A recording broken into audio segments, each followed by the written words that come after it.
Alright, we're gonna start this video. What's up?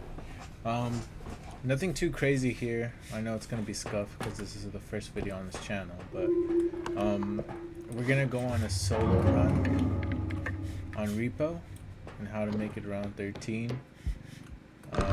The first level is pretty easy. You usually have one big monster and one small monster.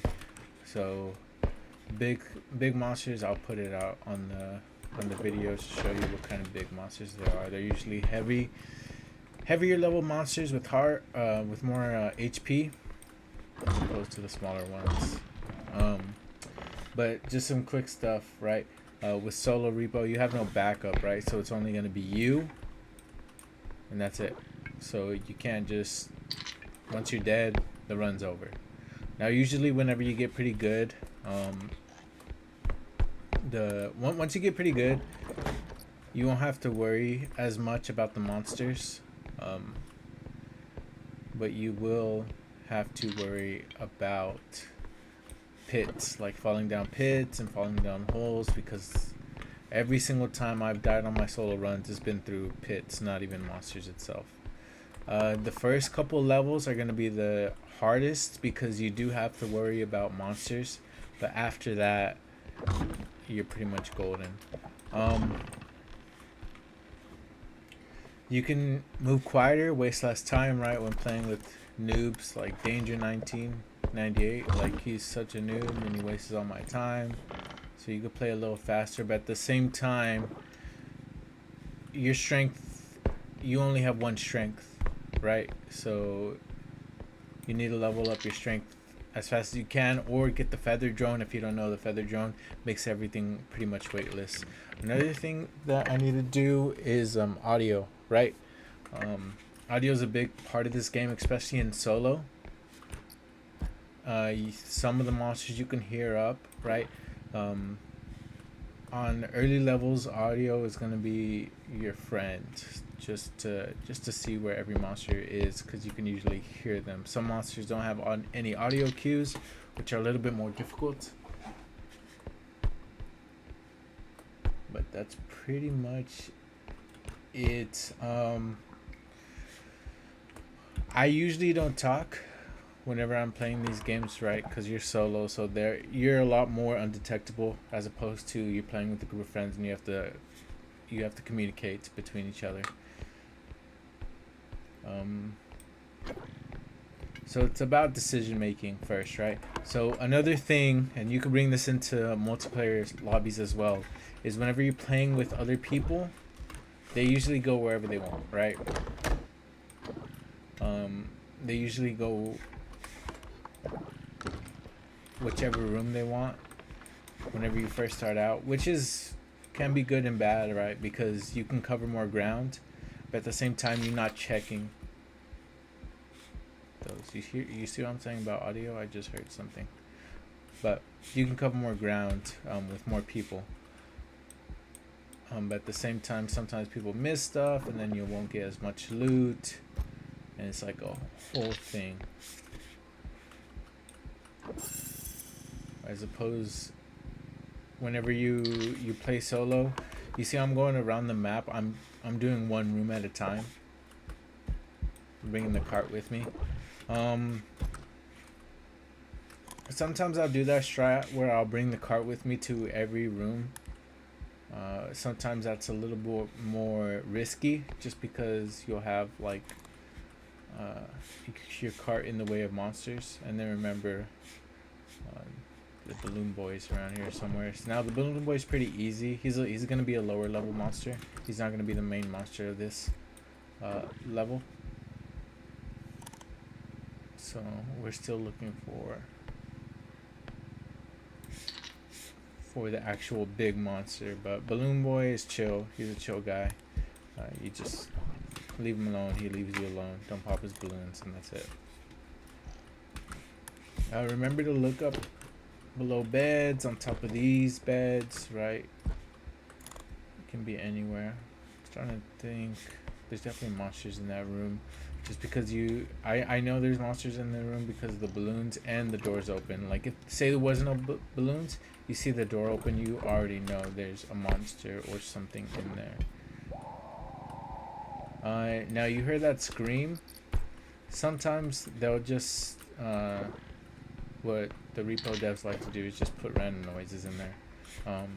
They don't really mean anything as far as like monsters or detecting monsters. They're just in there just to be in there. Alright, so loadouts. Let's talk about loadouts. So whenever you get to the store, actually we'll scratch that. We'll talk about more on looting. Now looting, smaller things, right? You want to put them in first, so you can put like a bigger thing, like that spider, that's spider thing in there, and there's another noise. Again, it doesn't mean much. Okay, we're good there. And then this is the last room, or should be the last room.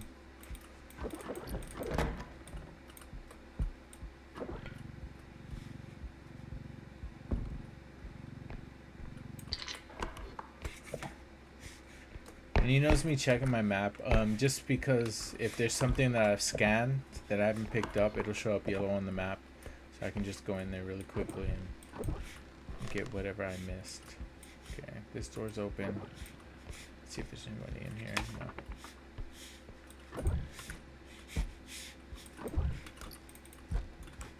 Okay, another thing when looting, whenever you pick up something, you have, I think it's a 1 second before it actually breaks, so you can just rip it out of wherever it is. Like this, just take and rip it out. Alright, but once you touch it, it loses its ability. So there's the big monster over there. He's pretty easy to get through, so I'm just gonna move my stuff. Actually, I'll take it. But I want to move it out the way at the same time so he's not like crashing into it. Let's see if he's coming over here.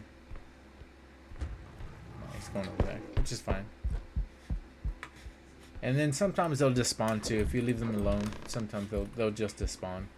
I think it's like one room or 2 rooms away. I actually forget at this point, but yeah, it's usually a room or 2 away if you let them go. Okay, so this is a diamond.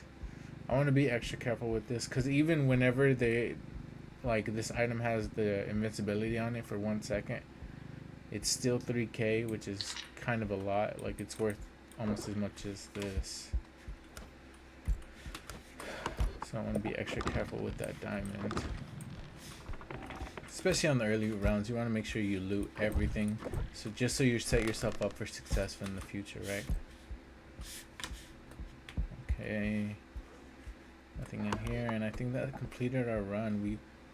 Sometimes you'll have 2 big items which you can't fit in here. Which is fine. Alright. Yeah. And then you'll have to come back for it. Which is sort of annoying, but it's not game ending. Alright, we're gonna go through here. And I'll use my audio to see if the big guy, like I see that big guy's right there. Is he coming over here? Alright, so he's blocking really my only way to go through. And he's probably gonna come back here, so let me try to park this right here, because he's probably gonna turn around. And then I'll hide.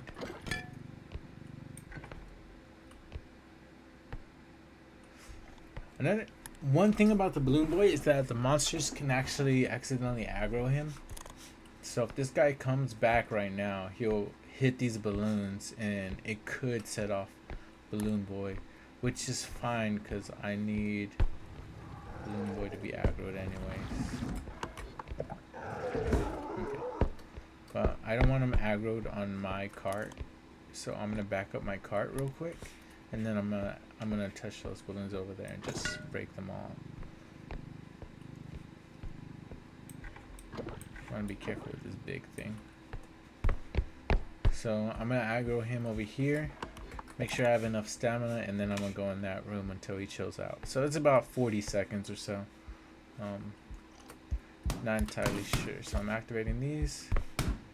And then I'm hide over here. and then you'll hear him come.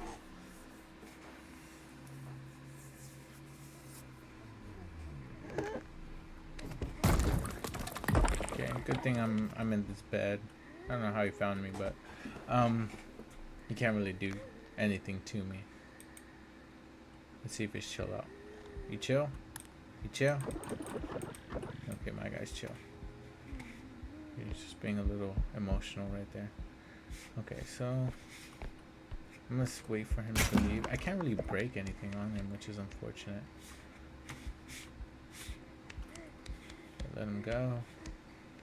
And then I'm probably gonna break these balloons too, because I'm gonna break them anyways. And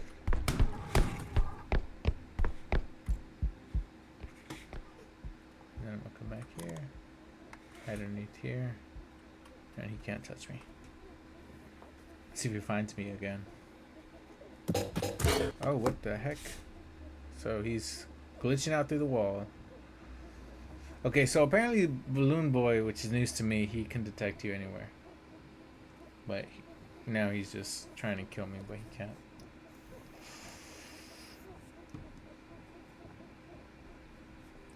Okay. I think he's chill now. He stopped attacking me. Okay, so can I put my card through here is the question. Let's see if I can. Should be able to. If I go hard left, maybe, and hard right, then maybe I can sneak under this balloon. If I pop it, I'm just gonna run.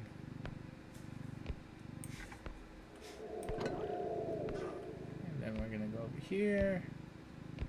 Nothing too crazy. The one thing I'm worried about now is that big guy.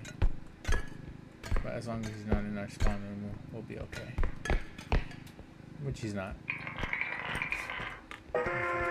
Yeah, besides those like 30 damage I took through the wall, which is kind of lame. I'm surprised I'm not. Oh, I have to wait for this too. Yeah, sorry about that. Yeah, you have to wait for the extraction point, and then you'll get your healing back. So I'm back at 100, and I'm getting out of here. And I looted everything I could find. Maybe there was something I left behind. Usually, this isn't hard numbers, but there's about double what you need for extraction point. Maybe a little bit more. I think it was 3 times. I forget. Alright, so let's see what we have in this. So we have no health, but we have the HP, and we got feathers, so it's not too terrible. So let's see. The pistol's 19. I'd probably save the pistol.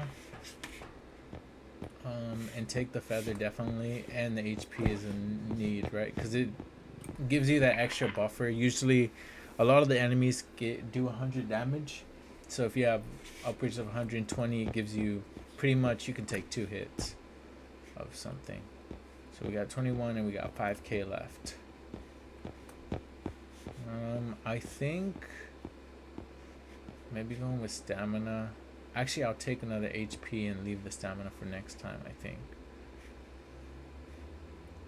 Yeah, I'll take the extra HP, and then I'll probably take 1 stamina. Might as well.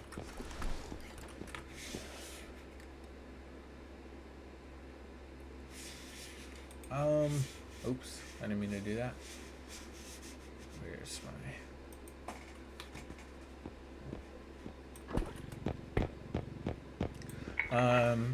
So tips, right, is prioritizing. Right now is prioritizing, like, if this wasn't the first game, I would definitely take this pistol, right?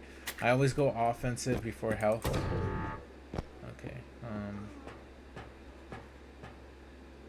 take one of these out. So I always go offensively, or play offensively before health. That usually works out for me, just because I'm better at fighting monsters than actually hiding from them and being stealth. But yeah, so make sure that the first time you go to the shop, you want some sort of strength right? For me, I got the feather, so I'm okay with that. And then you want some kind of fighting, which I couldn't take the feather and the gun at the same time, so I would rather go for strength just so it's easier for me to pick up bigger stuff. So after this run, I will go back and get some kinds of fighting weapon type deal. My weapons that I like, even if the feather drone was in there, but I had I forget the actual name of it. It's that one, like the weapon that pretty much knocks them out. I'm trying to think of it. The train gun. So the train gun, definitely number one. Right, train gun is number one. Then I like the shotgun. Then I'll probably get the gun, and then I don't know, some other guns that they added recently. But yeah, this is just a short way of how I actually do my repo stuff.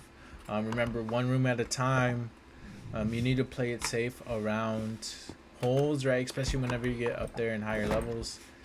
These first levels are pretty easy. You just need to play it safe and you'll be fine. But yeah, guys, like the video, sub. I'm live pretty much every day, so just hit me up and we'll go from there. Thank you, guys.